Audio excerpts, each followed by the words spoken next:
Coming at you from the Hey Yo Studios. It's the Fade Route with D and Z. Here are your hosts, D and Z.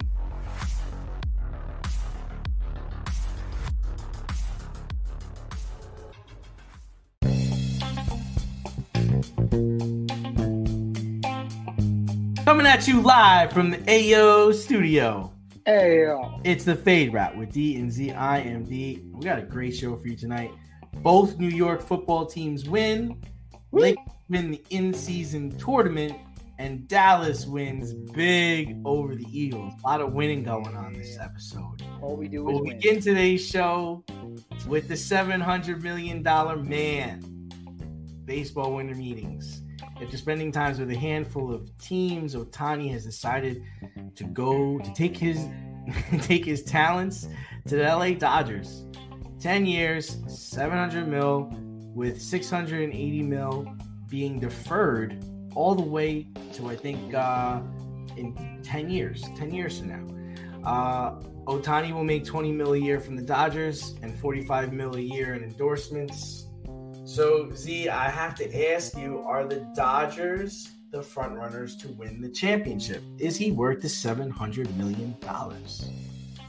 No and no. Yeah. So, at least not next year. Yeah. Right? What is he coming off of? Tommy John surgery. Right? He had torn UCL. He's not pitching next year. So, next year, exclusively a DH, which in that lineup plays. It absolutely plays, and last year 304, 44, 95 ribbies. He was fantastic. He was absolutely MVP? fantastic. Did he win the MVP? Yes, he did. Yeah. So, and absolutely deserving of being an MVP. Seager was up there. Seager's up there, and he also took off the last 3 weeks of the season or so. Shohei Ohtani, what do I always say about LeBron? They will trip over themselves to give LeBron an accolade. Major League Baseball will trip over themselves to give Shohei Ohtani an accolade. Sure. Especially since he does something that players don't do. Since he is a two-way athlete. It's concerning. It's definitely concerning for the length of the contract. He's 29 now. Mm-hmm. You're losing a year of his pitching. It's 20. I believe the $680 million gets paid from 2034 to 2043. Financially, it's a coup. Other teams are, bitching and moaning, calling Major League Baseball to investigate about circumvention of the luxury tax. Whatever. You're just sour grapes that you didn't think of it. Apparently, the Giants did think of it. Yeah. He opted to go to LA instead of San Francisco. Yeah, that's interesting. That's very interesting. This man opted for Anaheim, which is about a 2.5 hour drive south from LA. Mm-hmm. So he wants Southern California. He wants 72 and sunny for the rest of his life. Mm-hmm. And I don't blame him for wanting 72 and sunny for the rest of his life because it's winter. I would like 72 and sunny for the rest of my life. But it's a major coup the way they structure the contract, which with the deferred money and the lower financial implications, it's as if Tom Brady's contract and Bobby Bonilla's contract had a baby. Mm-hmm. That is what we're looking at here. Financially, it makes all the sense in the world. And did you hear this unique opt-out clause that he has? No, I didn't hear. If the owner sells the team or if Andrew Friedman leaves the organization, he can terminate his contract at the end of that season. Wow. I did not so know if he doesn't like the direction, this is just reported by John Heyman. So if he doesn't like the direction the organization is going, he can kind of or if Andrew Friedman decides, hey, I've done all I can do here. Let me go be the GM of the Kansas City Royals. He's like, fuck this, I'm out. He can do that. So is he worth it? No. No one is worth that money. But the way it is structured, it was a great coup for the Dodgers. When he gets healthy enough to pitch, I should say, he will undoubtedly be the ace of that staff. Now, that's a year from now. So you already are losing a year of that, right? And then ages 37, 38, 39, are you going to get the best out of Shohei Ohtani that you're going to get? Chances are he's probably going to be either in the bullpen at that point, or he's going to be off the mound entirely. So he is essentially a two-pitch pitcher, right? Fastball split, occasional slider. Yeah. Right? So that takes its toll on an arm. That being said, the Dodgers aren't the front runners to win the championship because they still haven't addressed their pitching problem. In the immediate, starting in 2025, absolutely they have. But in 2024, they got a problem because now they lost Kershaw, whatever that's worth, Gonsolin, right? Buehler should be coming back, right? Buehler's on a pitch count, though. Buehler's going to be on an innings count because he had surgery. You have Pepio, you have all these kids who have never finished a full major league season, right? You have prospects. Dustin May, hurt again. Dustin May, as good as he is, can't stay on the field. And now, what's interesting as well is that the Dodgers are linked to Tyler Glasnow, who also has injury prone. So even if they get Tyler Glasnow, I still don't think it's enough because you haven't gotten a durable pitcher yet. Yeah. You have not gotten a guy who will toe the rubber. And who's the poster child for durability nowadays? I couldn't tell you because it used to be Justin Verlander, and then Justin Verlander, he's getting up there in age, and he couldn't really toe the slab like we hoped he would last year. He didn't look like himself. He's 40. I mean, as he should. Father Time catches us all. So I think the Dodgers need more. As crazy as that sounds, they need more, particularly in that outfield too, because you're looking at Shohei, Chris Taylor. No, you need more. You need more. Like you're thinking about getting Manuel Margot in addition to Tyler Glasnow. You need more. You need more if you are the Dodgers. Yeah, I mean, the way I look at it is I think their best window is going to be when he's both pitching and hitting. Totally. And I think that window, I'm going to give him 5 years. I'm going to give him 5 years of decent pitching and decent hitting. But the interesting thing about baseball is like, in the late 90s and the early 2000s, it was very, very upset with the way baseball was going because you just had the Yankees like spending all this money and getting all this talent, and nobody was able to compete with them because nobody could afford like those payrolls and they already had dynamic farm players that wound up being Hall of Famers. And now, in an age where I'd say the last, 10 to 15 years, everybody spends money. So now teams like the Yankees, even teams like the Dodgers, they were spending a bunch of money and they weren't winning. They weren't getting anywhere. But now this new contract idea that Ohtani has laid on the table, I really think it's going to hurt small market teams. That's going to hurt teams like the Rockies. It's going to hurt teams like, I want to say the Pirates. I want to say like the Marlins. It's going to make it hard for them to compete. I mean, if you look at it, Betts and Ohtani make more than the whole Marlins organization. They make $1.07 billion. And the Dodgers just have 2 players that make that up. Now, a lot of people like to argue that, in baseball, it doesn't just come down to one guy. It is a team. It's like, yeah, man, but it is going to be extremely hard to pitch to that lineup, no matter how you slice it, with Betts and Freeman and Ohtani. Like, I understand that he's not going to pitch this next season, but he's eventually going to pitch, and he's already a phenomenal hitter. And I think he's just going to keep, at least in the hitting department, the next 5 years, he's going to average like 40 to 50 home runs.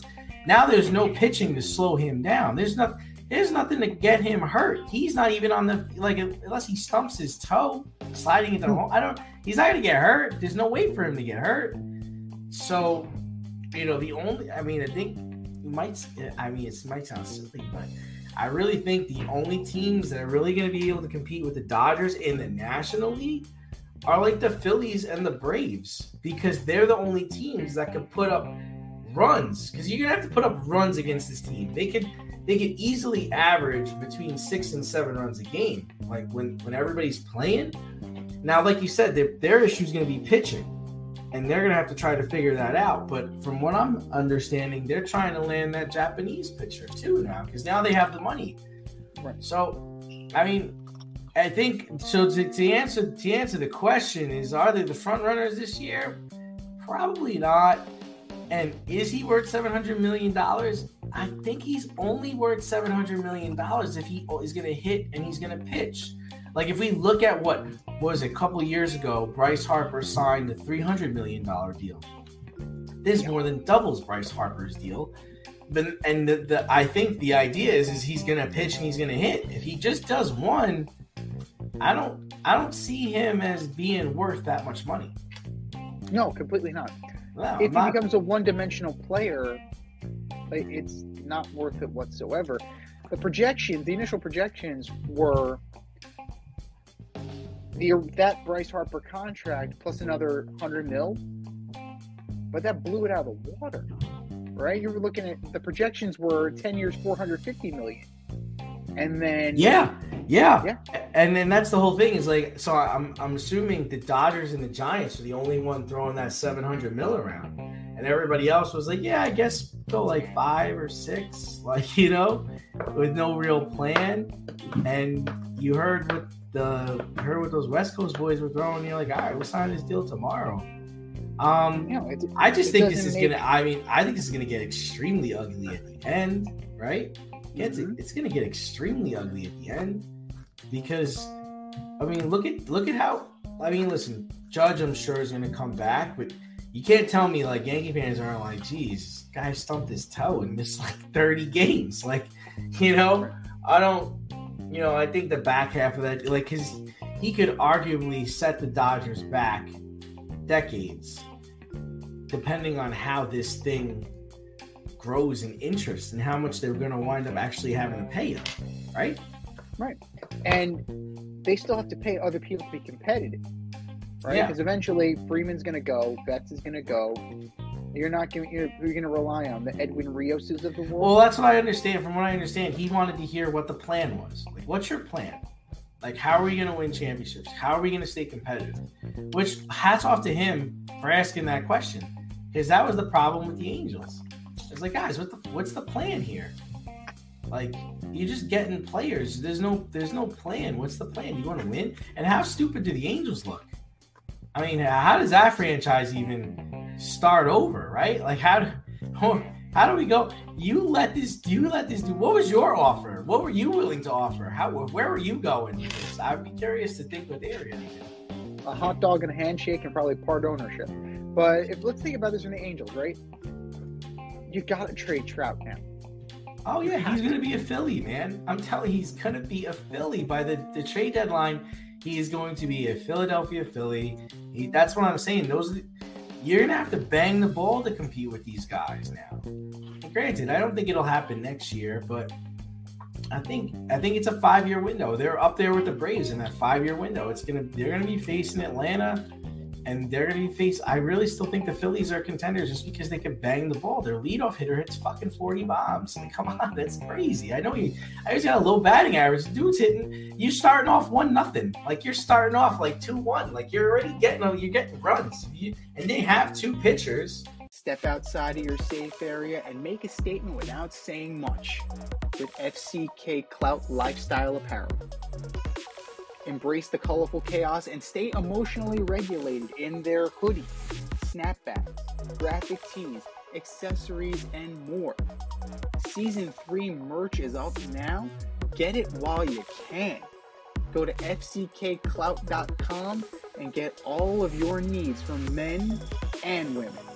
That's fckclout.com. Moving over to football, the Chiefs and the Bills came down to the wire, and in a rather emotional ending. The Bills were leading the Chiefs in the closing minutes, 20-17.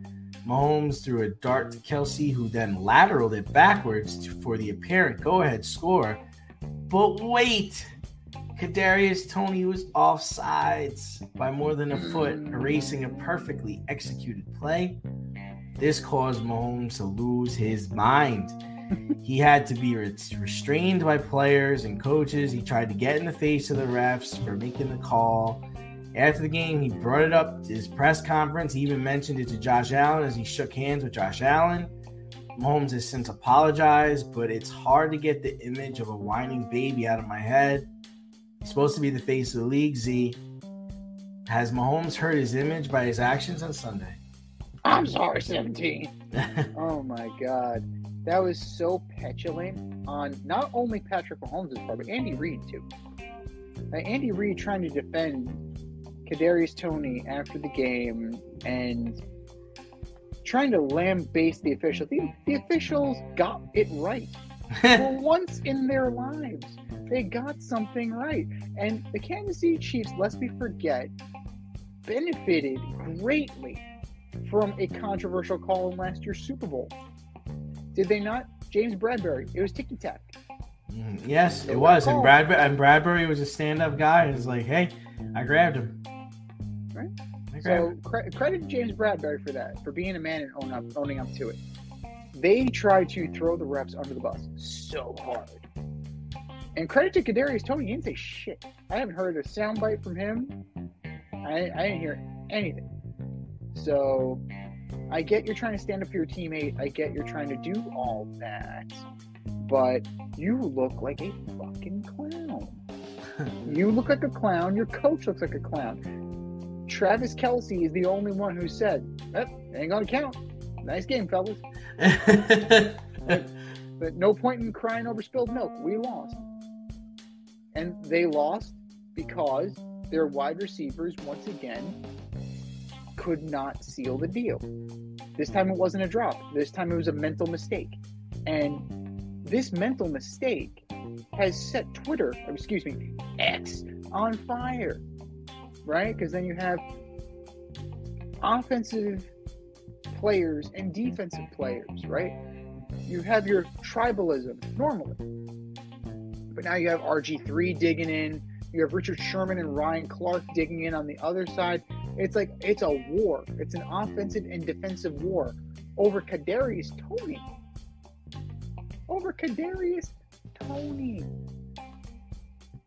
And, we're burying the lead here, right? Because Josh Allen played decent. James Cook had a decent game. Actually, James Cook had a better receiving game than he had a rushing game, right? 83 yards. He was their leading receiver, 83 yards and a touchdown. So the Bills, may not have announced their presence with authority, right? They may not have, made it all the way back, but they're still relevant in this. And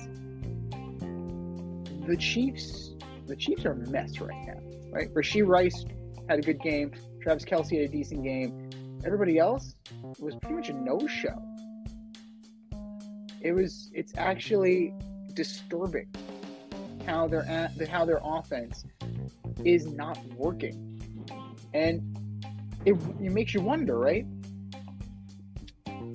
What changed between this year and last year? Yeah, Juju's gone. Okay, Juju's gone. But maybe we are starting to see the Eric Bieniemy effect. Maybe we're starting to see what he brought to the table. Because in the past, it was very easy to say, Andy Reid calls the plays. But maybe it's not what maybe that's not what Eric Bieniemy was all about. Right? Maybe that's not what his primary role was. So you got to think that maybe that's the case. And, he's ingratiating himself very well in Washington. He's probably going to take that job from Ron Rivera at the end of the season. But Mahomes and the Chiefs, their images hurt. They look like hypocrites. And, yeah, I don't...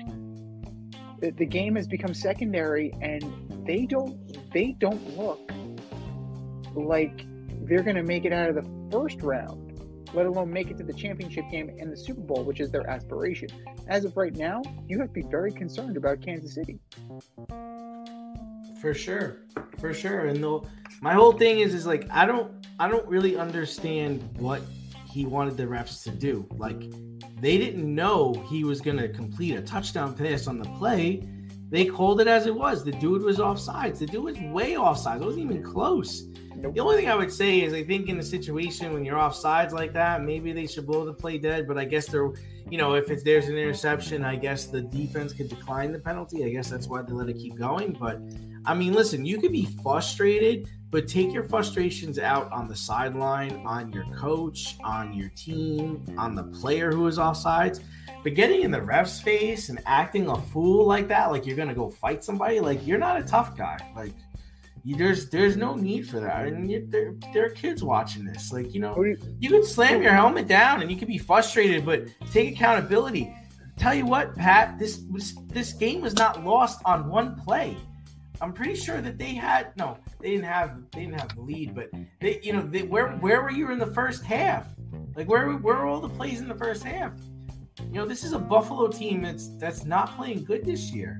No, they're reeling, man. They're reeling. And you let them come into your house and they gave you a problem. So I think take that energy, all that energy you spent getting mad at the refs, and use that in the pregame, use that in the next game, let it fuel you. But I mean, it's one thing to get hot in the moment, but then you carried on after the game. You carried on to the press. How are you going to call that? You just ruined a great play. You ruined the great play. Your dude was offsides, and it was an illegal formation because the fucking right tackle was in the backfield and started the play.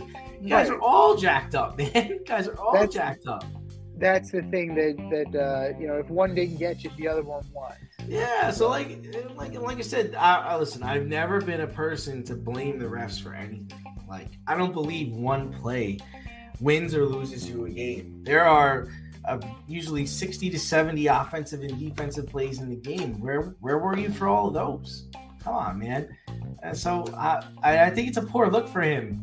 And that's the problem, right? That's the whole problem with the NFL right now, at least in my opinion. You don't have stars.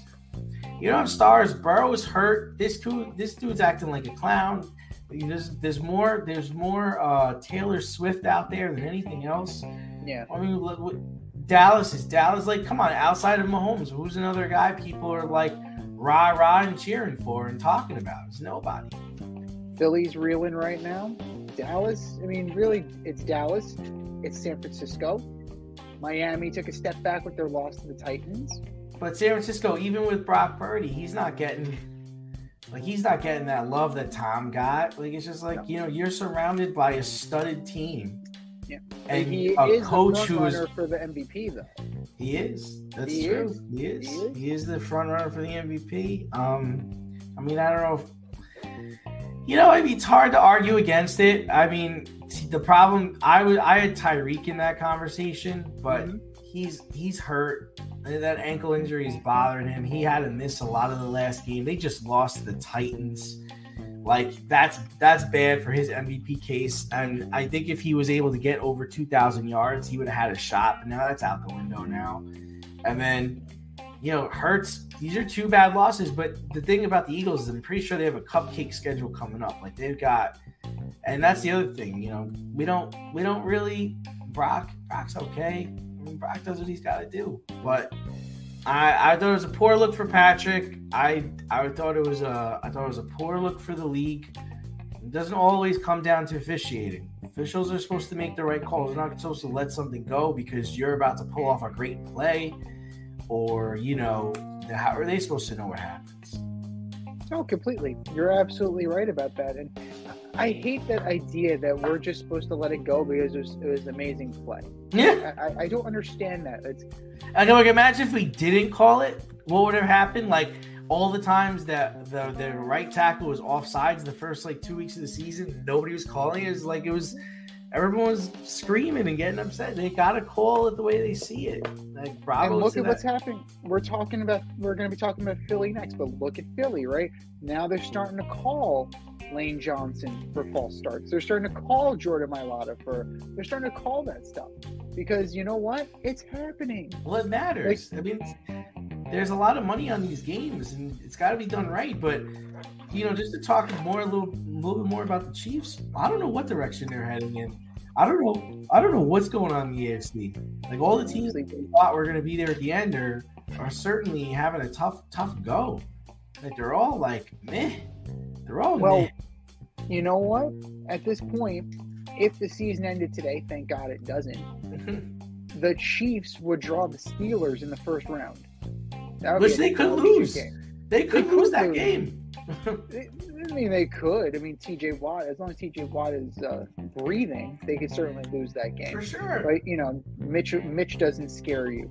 But, I mean, any of these teams could end up in the playoffs facing the Chiefs, right? You could have the Browns, the Colts, the Texans, the Broncos, the Bengals. Oh, Joe Burrow. All those teams could be like at the East. The AFC is wide open. All those teams have a shot. They all have a shot. There's no way you could put your money on it. Look at the Browns winning games with Joe Flacco. Yeah. Hats off to Stefanski. No? Hats off to him for all the different quarterbacks he's had to coach this year and still competing at a high level. Flacco off the street, man. I mean, completely. $230 million guaranteed, and you had to go get Joe Flacco off the couch. But the Bills are still in this, man. They're 11th right now. They have a key game against Dallas this week up in Buffalo. And I think we're going to find out a lot about the winner of that game, I think. And then, Speaking of the Cowboys, though. Yeah. Like, in the game of the week, and it was the game of the week, the Eagles went down to Dallas in Big D. It was never really a game. No. AJ Brown was covered by Stephon Gilmore, and then he was fumbling. Jalen Hurts, Devontae Smith also put the ball on the ground. The Eagles were blown out, straight blowed out. Hurts accounted for no touchdowns. This is back-to-back, right? Yeah. They lost to the Niners too. So, however, before we move on to the second part of the question, if the Eagles went out, they still win the division, though, because of head-to-head. They did beat the Cowboys earlier. So, did the results of this game say more about the Eagles or about the Cowboys?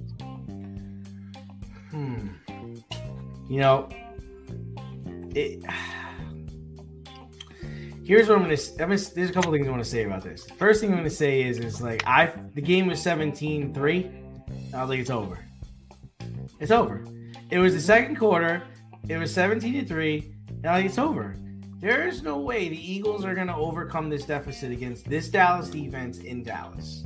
Okay, I said it right away. Some interesting stats for the Cowboys. I know you like stats. Oh, I love stats. This is the first time since 2007. This is the first time since the 2007 Patriots that a team has gone 7 straight games with 17 points before halftime. How about that? Yeah. That's Dallas. That's Mike McCarthy calling plays for Dak Prescott. New York Jets, that's shout out to you. It's Mike McCarthy calling plays for Dak Prescott. That's, because it made him a much better quarterback. So, I go back and forth with it.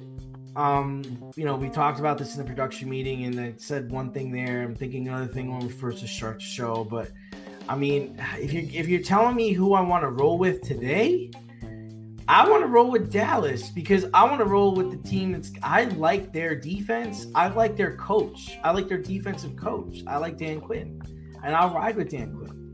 If my game depended on Dan Quinn, and this is also the guy who gave up all the touchdowns and allowed Tom Brady to come back in the Super Bowl against the Falcons, but I think he's learned his lesson.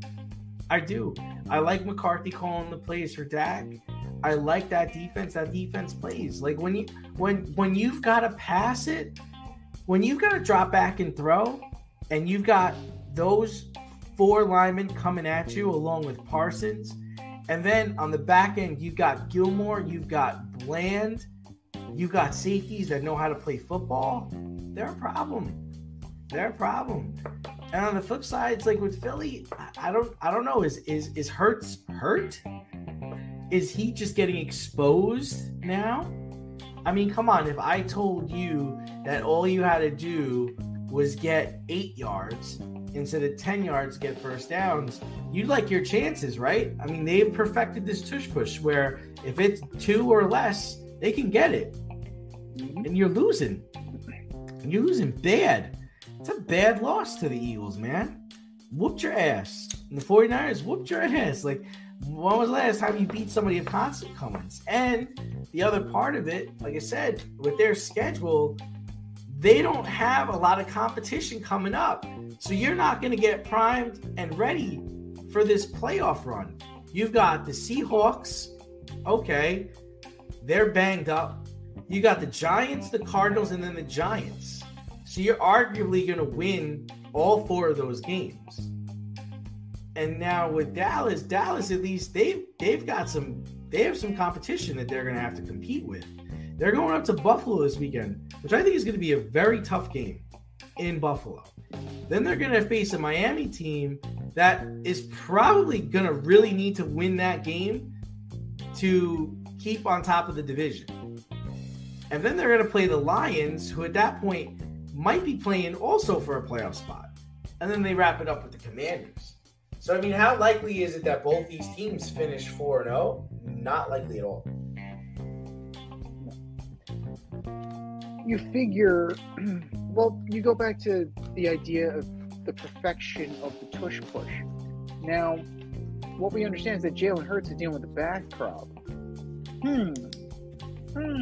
I wonder if that's related to tush push and getting these giant-ass men falling on top of you, on top of your back, all the time. Sounds like a dumb idea to me. Like, let me put my franchise quarterback at risk over and over and over again because it's the only move I got because I have no offensive creativity. None. And Sean Desai, he's not doing anything particularly exotic. He's not doing anything particularly interesting on defense. They were beating him on talent, which is fine. When you're a talented team, you can win on talent. But you can't win on talent alone all the time. When you run up against an equally or better team, you got to have something else in the tank. And this is where I call into question Nick Sirianni, because I don't know what he has. We haven't seen it, right? We haven't needed to see it. We're going to find out. Now's the time. Let's see. Like, this is it. This is why you got the job. You got to fix it. Hurts may very well be hurt. Don't know that. David Carr is catching flack for his comments. I don't know if you heard that. Like, if Hurts is hurt, maybe we should see some Marcus Mariota. So he's catching strays from everybody. So, I guess that's a controversial idea, but if Hurts is hurt, that's a problem. You're not going anywhere if Hurts is hurt. So that's something that the Eagles need to work on. DeAndre Swift didn't show up. A.J. Brown can't put the ball on the ground. I mean, he got shut down by Old Man River. Stephon Gilmore still doing it. And he was talking a lot of smack about it, too. He was talking smack about Old Man Gilmore, and Old Man Gilmore said that lit a fire under him. But AJ's got to be better. AJ 994 wasn't bad. Can't be fumbling the football though. That's for sure. Can't put it on the ground. On the days where your star players don't have a good day, who is going to step up? Goddard didn't. Zacchaeus didn't. Devontae Smith had 73 yards. A.J. Brown had 94. Did not make it into the end zone. Where's DeAndre Swift? Exactly. 11 for 39. Gainwell, 4 for 28. Jalen Hurts, 5 for 30. Boston Scott, 3 for 9. Like, you gotta be able to do something else, but maybe that's a credit to the Dallas defense. Maybe they. I mean, I've seen them get torn apart by the Seahawks. Yeah. What was that about? We saw it. We definitely did. But they showed up. They showed up this week, and you can't even say it was just always because of the pass rush and the 11-man rotation that they had, because they had one sack. They had Micah Parsons. That's it. They're playing an even brand of football, and that's good. You need that. You absolutely need that. And when you look at it, they got key contributions from 5 or 6 guys: Ferguson, Lamb, Gallup, Cooks, Tony Pollard, on the ground and in the passing game. You need more, right? This is the time of the year when you need more guys. You need to be able to rely on more than your small handful of studs. Look at the Super Bowl last year, right? Who scored the go-ahead touchdown? Who scored the tying touchdown for the Chiefs? Kadarius Toney and Sky Moore. On the inverse of the same play. So you gotta reach. This is the time. You gotta reach down deep in your bag of tricks, and you gotta pull something out. Adversity introduces a man to himself, and this might be the first taste of adversity that Nick Sirianni has had as a professional football coach. We're going to find out who he is. We're going to find out who the Eagles are, and we're going to find out if they are legitimate contenders or if they're pretenders. Because Dallas, I hate to say it, but that this win, it puts you in the conversation. They move ahead. They're still light years behind San Francisco, but I put them at number 2. I would put them at second best in the NFC. You know, because the Lions lost the fucking Bears. Come on now. So does anybody want this? Does anybody want this? Because the friggin' Dolphins lose. Dolphins, that was a bad loss. They were winning that game. They were winning that game and they lost. Terrible. What the hell happened? So the only 2 teams that seem to want it are Baltimore and San Francisco. Yeah. So, and oddly enough, right, if you think about it, they're probably the healthiest teams, right?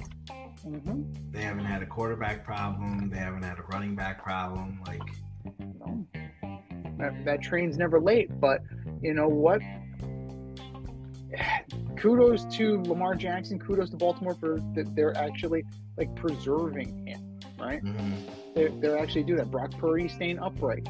Yes, he had a little bit of a slump, but he seems to be playing his way through it. So we'll definitely have an interesting stretch down the road. Avoid messy accidents. Get better stopping power with your brake pads. Callahan brake pads. You never know when you'll be driving in the road and there will be a truck tire that you need to avoid and save your family. Callahan Auto. We really care about what's under your hood. Speaking of quarterback problems, Christmas came early in the New York, New Jersey metro area as both the Giants and the Jets won this weekend, right? Tommy DeVito, NFC Offensive Player of the Week, Tommy DeVito, led a game-winning drive in the fourth quarter to beat the Packers after a Randy Bullock field goal at the gun.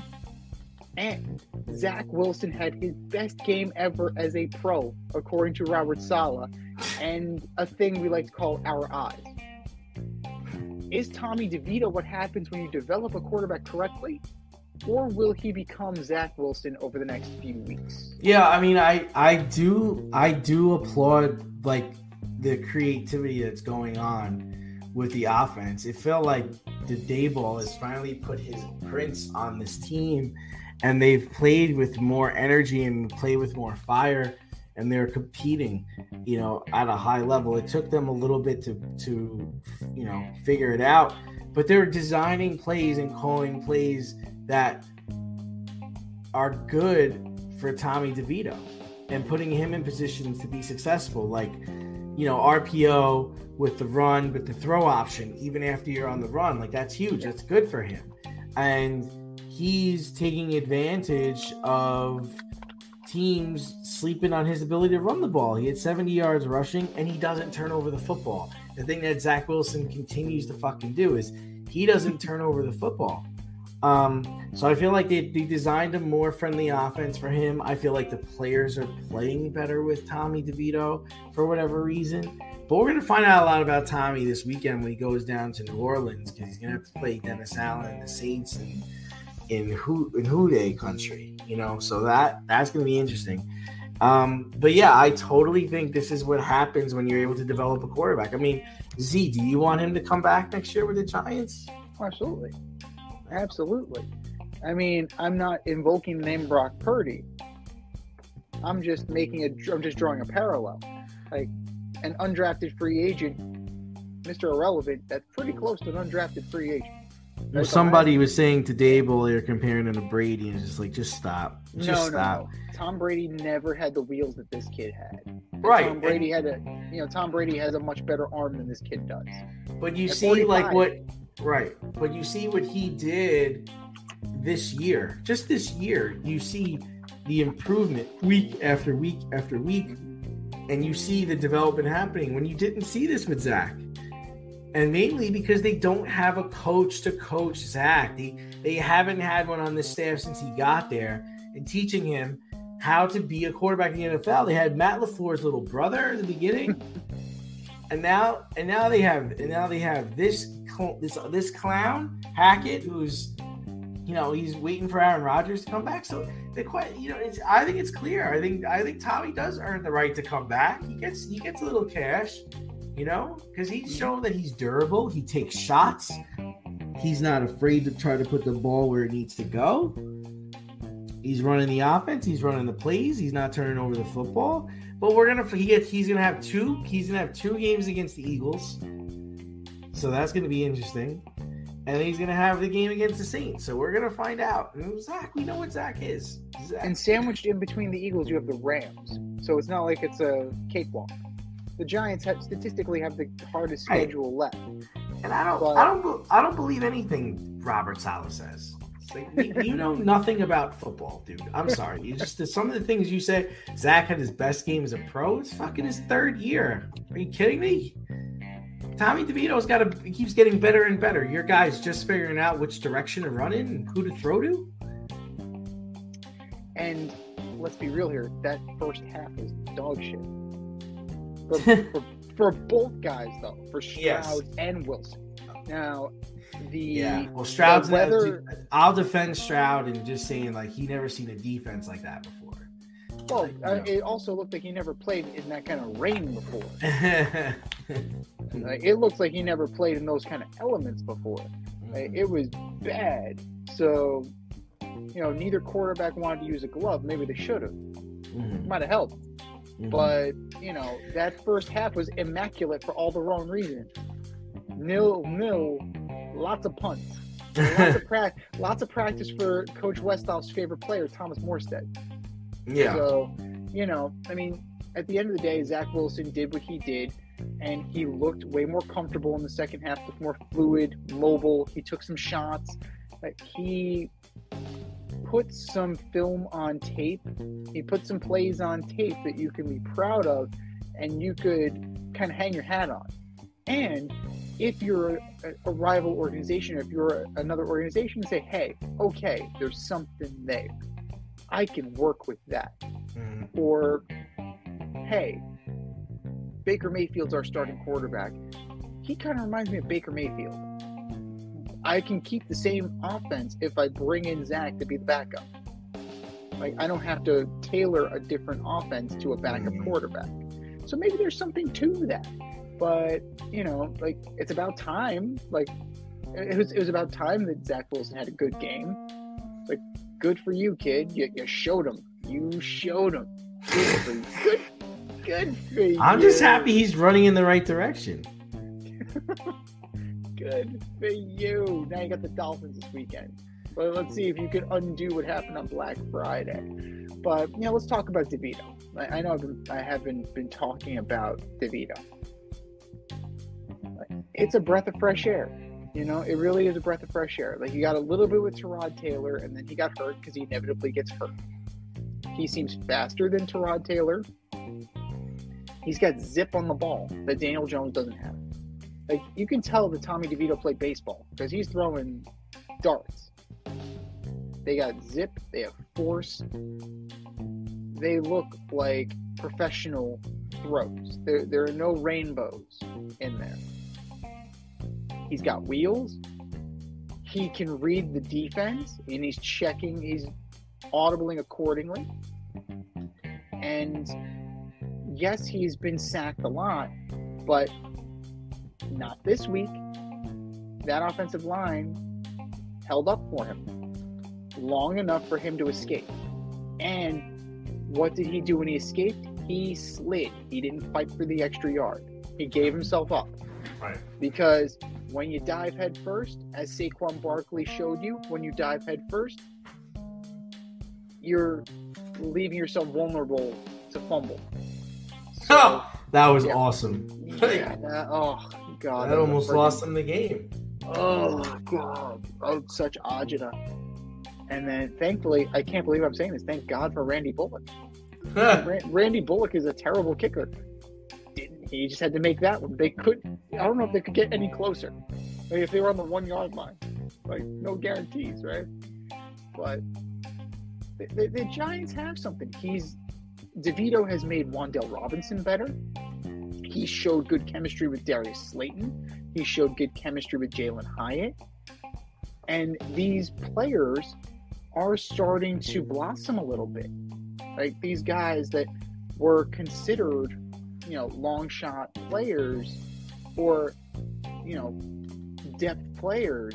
Jalen Hyatt was a first round pick, of course, yes. Isaiah Hodgins scored the other night. He's making guys around him better. I can't say that Daniel Jones did that. I can't say that Tyrod Taylor did that because I didn't see enough of Tyrod Taylor.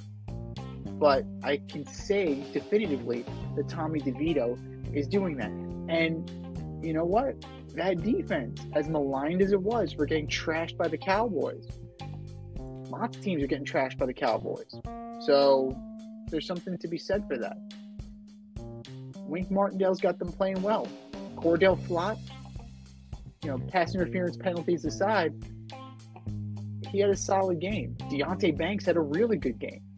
Adoree Jackson looks rejuvenated. Kayvon Thibodeau, sorry Sal, sorry BT. He's a good player. Big Dex is clogging up the middle. The defense it's a representative defense. It's very good on most days. It's going to have its share of bad days. But I think you got to roll. I think you have to roll the dice and take your chances if you're Brian Daboll. And then let the chips fall where they may and figure it out moving forward. Because you paid Daniel Jones a fuck ton of money. A metric fuck ton of money. And that's a problem if DeVito is going to be your guy. Or if Tyrod Taylor is going to be your guy. You can't have Jones on this team making that amount of money and have these two other guys around. That just isn't going to work. And they need to figure it out big time.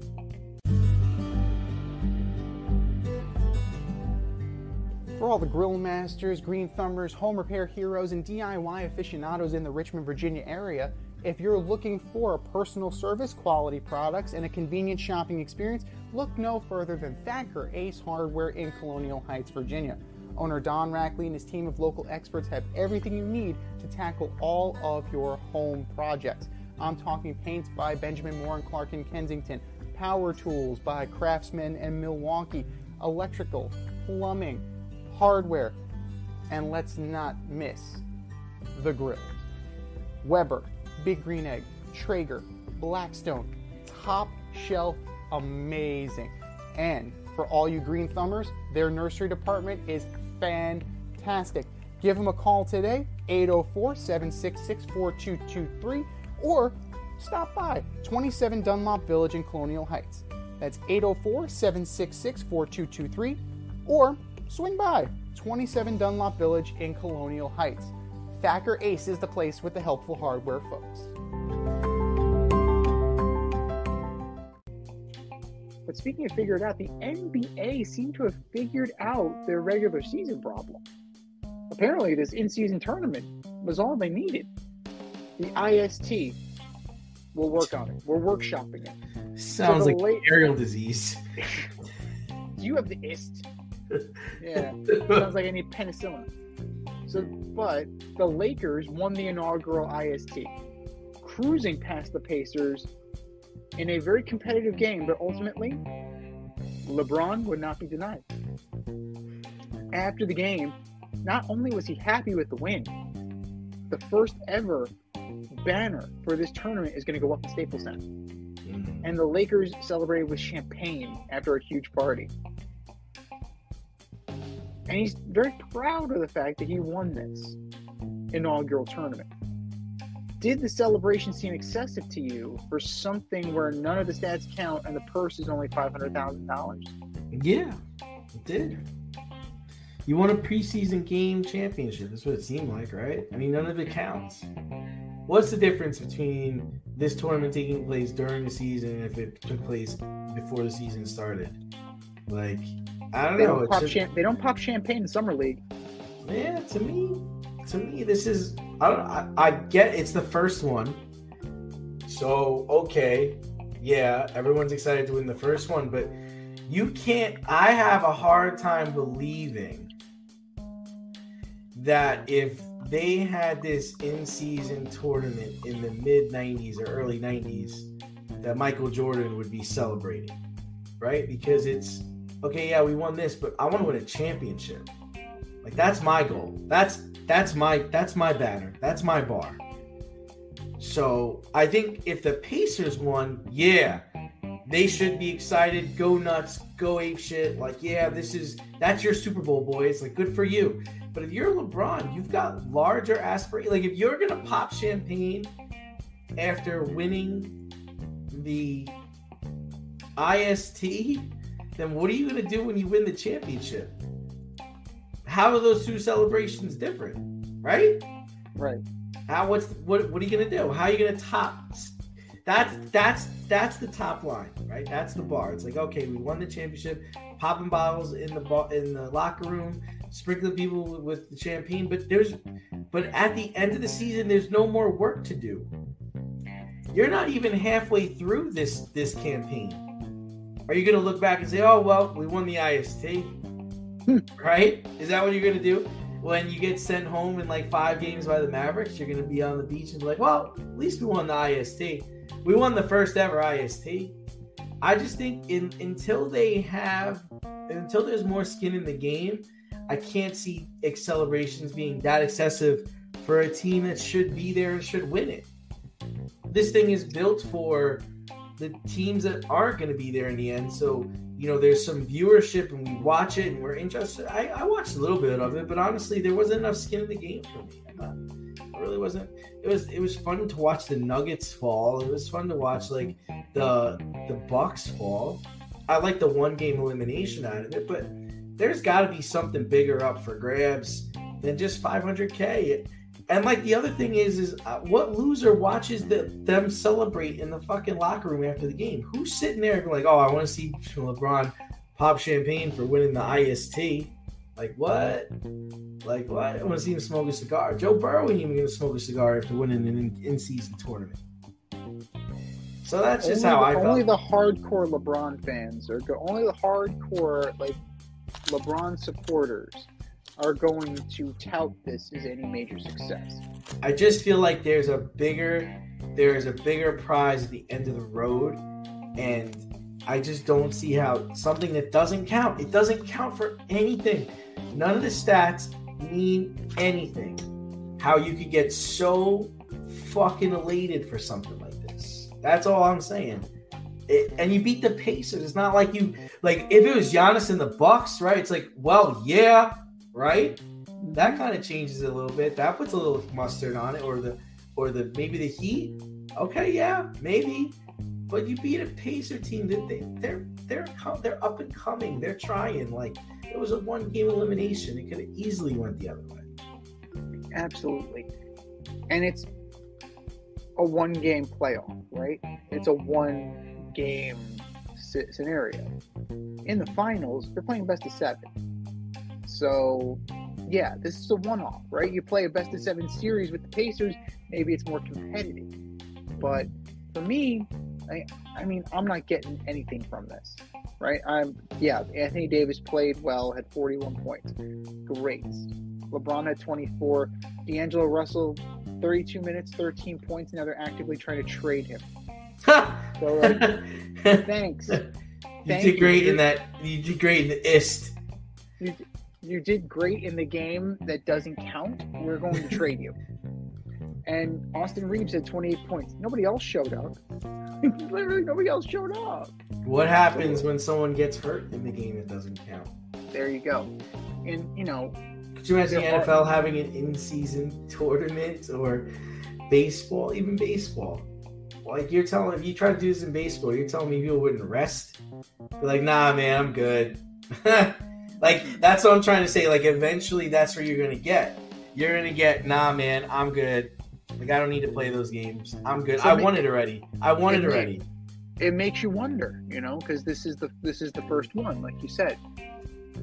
How are they going to do it next year? Like, who's going to... Well, that's the thing. Is like, I want it already. Who's going to be juiced up for it? Yeah. Right. I want it already. I'm good. Yeah. Like, you know, how could you not see that happening? And then that just devalues it, right? If the Lakers aren't taking it seriously, if the Nuggets aren't taking it seriously, then what do I care? Completely. No, it just wasn't. It wasn't thought out very well. You know, I think it needed to be thought out a little bit more before you brought it. You brought it into play.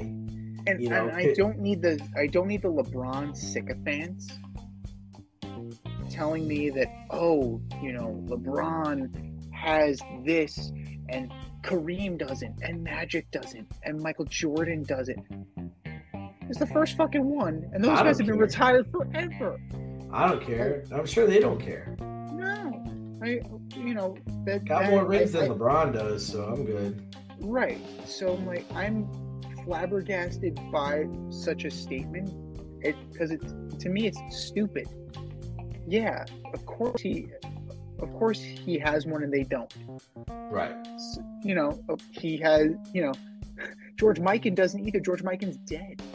Like, what are we talking about here? Well, I think the other problem is this: is like when you lose the NBA season, when you lose the NBA championship, or when you get knocked out of the playoffs, you got 4 or 5 months to think about it before you get to play basketball again. You got knocked out of the IST, you're working next week. Right. And you know what? For me, like, if I'm the Pacers, I am way more invested than the Lakers, because I went up against LeBron, I went up against AD, and I hung with them.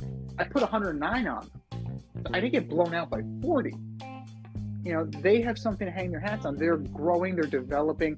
You know, Tyrese Halliburton, he's becoming a superstar in front of our eyes. You know, that guy. You know, Obi Toppin didn't have a great game. He had an okay game. Miles Turner didn't have a great game. Who would you rather have, Halliburton or Shai Gilgeous-Alexander? Ooh, that's tough.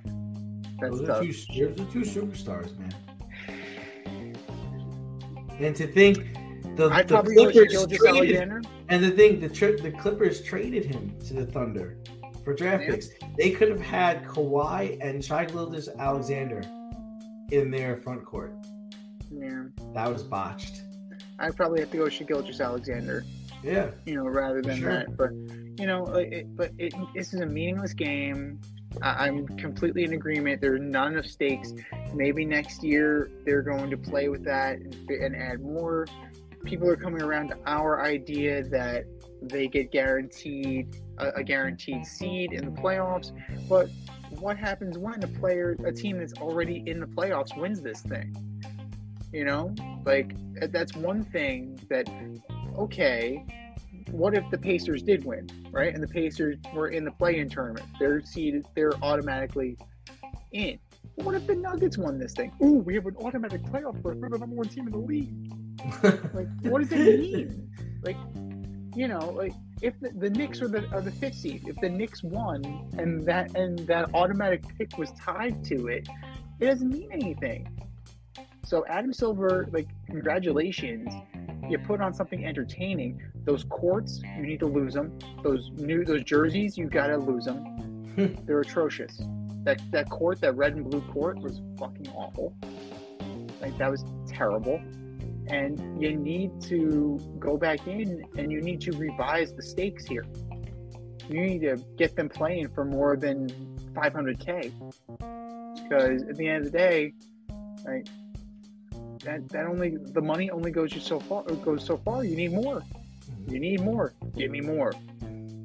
Because at that point, you're playing for pride. And as we've seen in the NBA, pride only takes you so far. Because, yeah, there's that whole load management thing. First one's out of the way. Who's to say that they won't be doing that next year during your IST, your precious IST.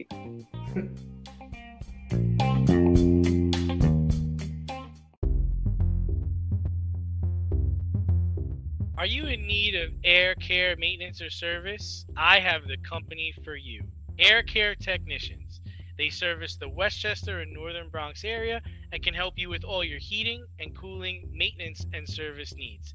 Just give them a call at 914-315-1547. Again, that's 914-315-1547. Or shoot them an email at aircaretechnicians@gmail.com. These guys are the real deal, as they are veteran-owned, licensed, and insured. Make sure to tell them that D&Z sent you.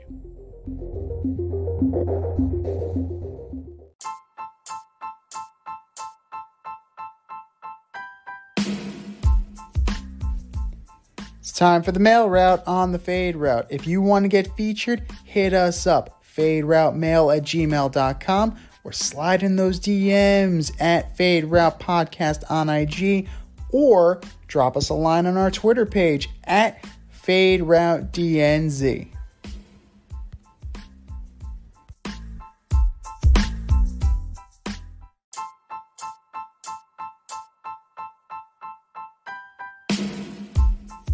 All right, boys and girls, we have a full mailbox for you.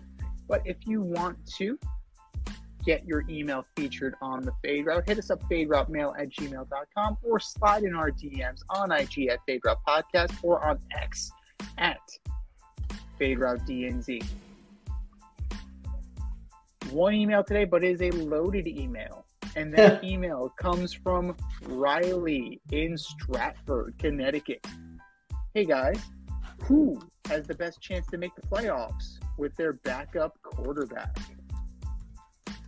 It's a great question, Riley. Sam Darnold with the 49ers. Oh, shit.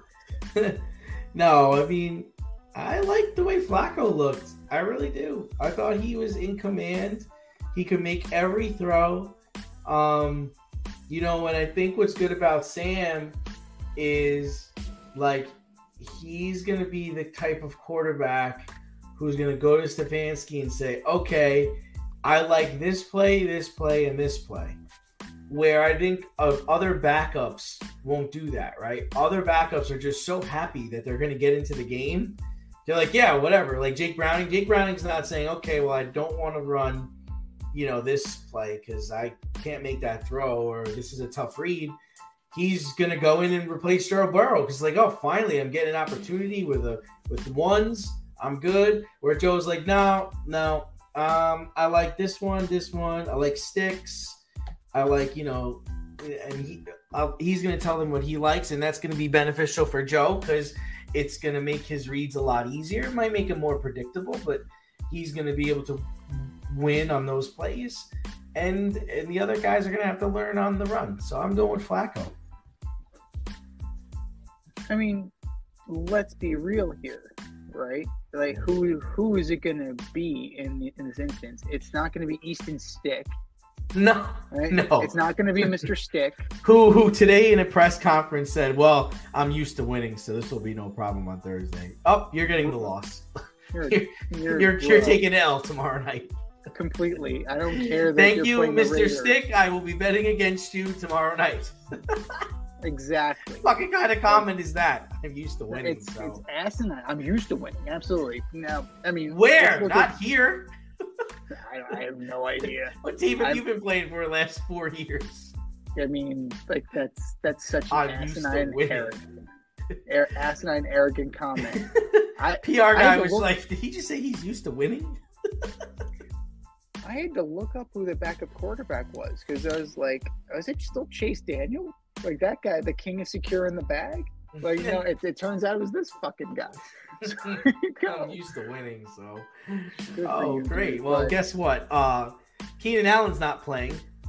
Right. Still used to winning, asshole. So there's that. You got Justin Herbert with a broken finger on each hand.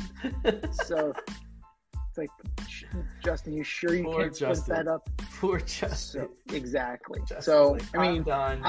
I'm discounting Tommy DeVito because as good as he is, the Giants aren't. He's a backup quarterback. I mean, now he's a starter, but I don't think that the Giants. I'm not delusional enough to think the Giants are going to make the playoffs. I'm hopeful, but I'm not banking on it. So that leaves you with who? That leaves you with Browning. That leaves you with Flacco, and now that leaves you with Nick Mullins. Right? So those are the guys that you're looking at. I mean, I'm not counting Mitchell Trubisky. I think the Steelers are going to drop like a rock. I think they're done. Because even after firing Matt Canada, they're still no good on offense. And now they're even worse because they have Mitch under center. Mm-hmm. So the one thing that Nick Mullins have and Joe Flacco, Nick Mullins and Joe Flacco have over Jake Browning is that they have multiple NFL seasons with starts under the belt. Joe Flacco's got a fucking Super Bowl. That's like, right. Come on now. That's right. So that you can come in and you can grab this huddle by the throat and say, we're doing it this way. We're doing it my way. Because you see that thing on my ringer? You see that thing on my finger? It's called a fucking ring. Because I won a Super Bowl. See that? You see that thing on my fucking Says hand? United States Marshal. The great Sam Gerard. Now, I mean, he has command.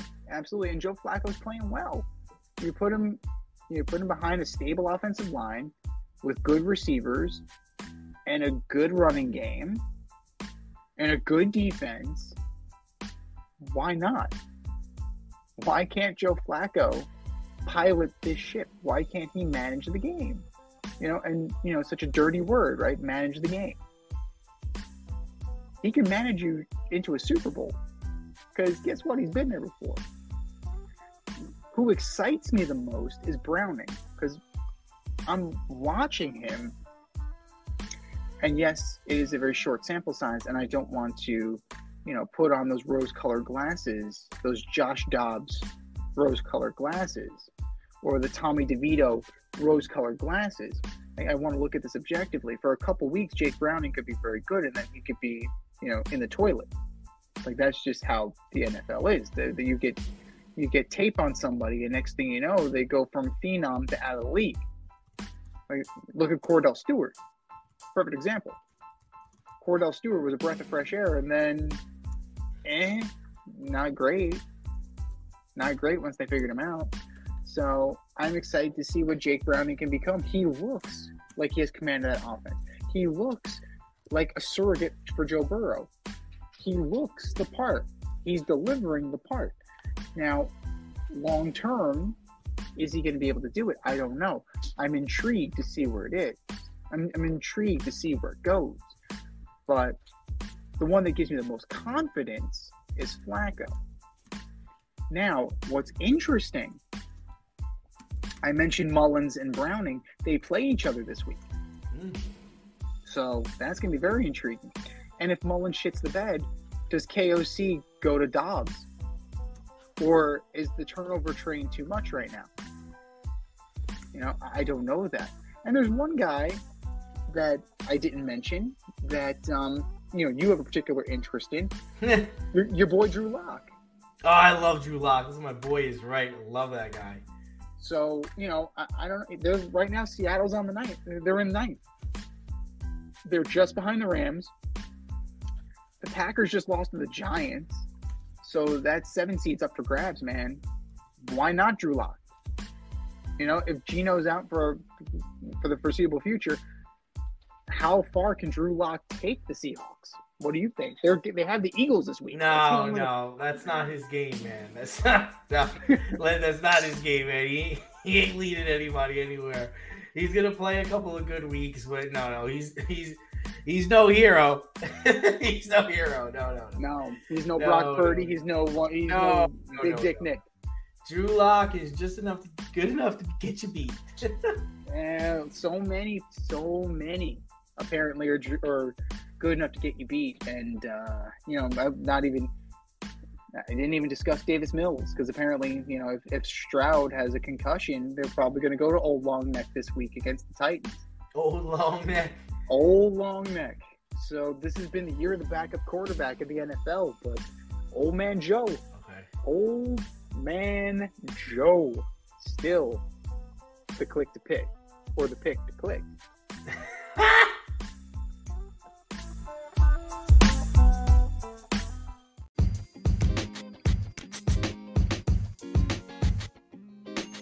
Your favorite podcast has its own merch line now. Go to the Fade Store with DNZ.com today for all your Fade Route merch needs. I'm talking tank tops, t-shirts, sweatshirts, like yoga pants, we got those too. Like some cool accessories, we got those too. And we're not done yet. We have so much more planned for you, but check out what we have today at the Fade Store with DNZ.com. That's the Fade Store with DNZ.com.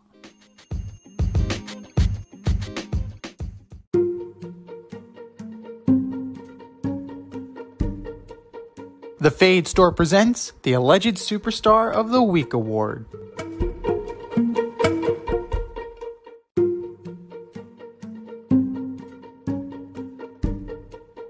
All right, boys and girls, you know what time it is. It's time for the Alleged Superstar of the Week. You know how it goes. We put up a poll on our X account at FadeRouteDNZ, and you vote, and you vote, and you vote, and you vote. And the winner of said vote gets a shout out on this here show and takes home the coveted ass trophy.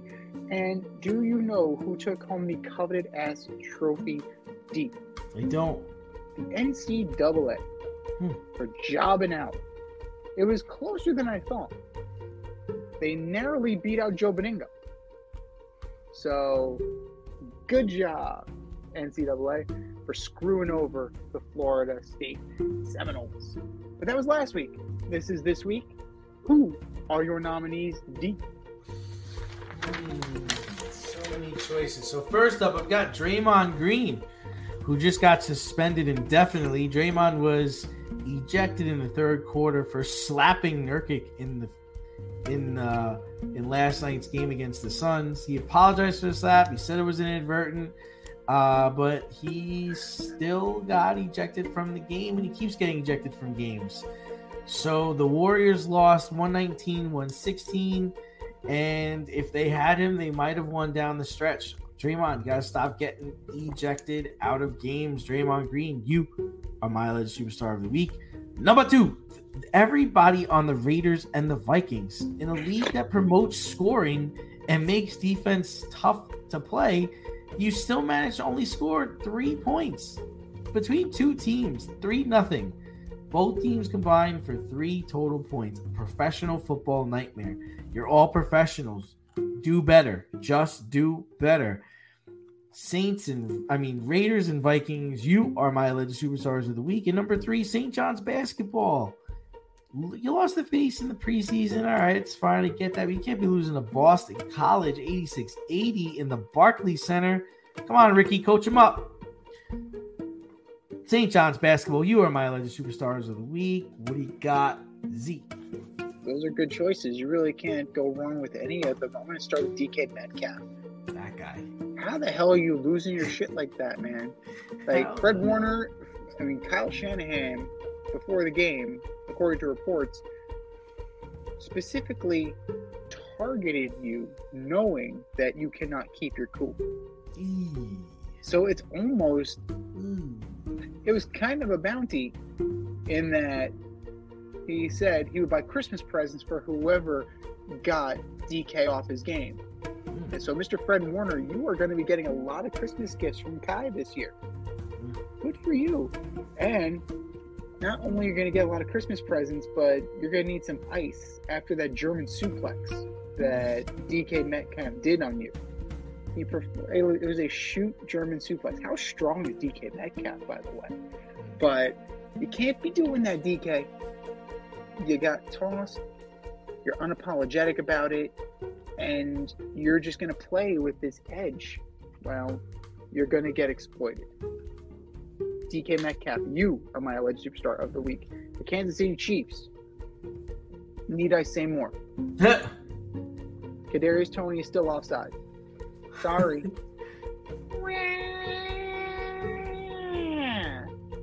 And then, to spark this whole referee controversy, a similar play occurred in the Dolphins game on Monday night.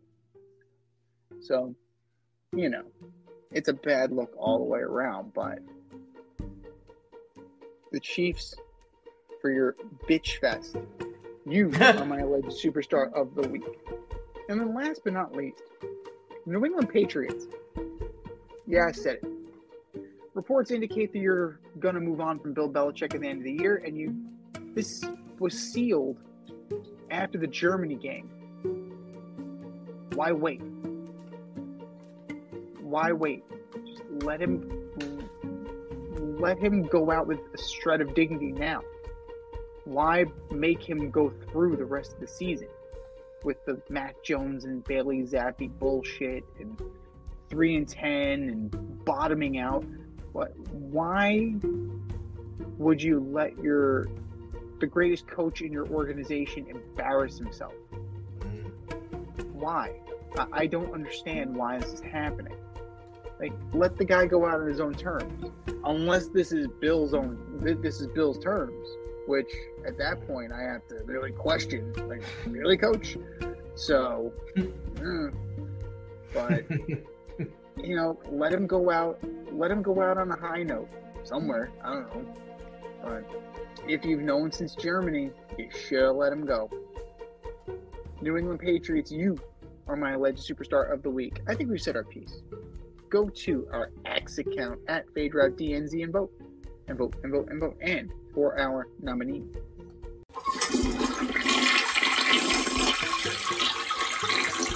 Just do better, boys. Just do better.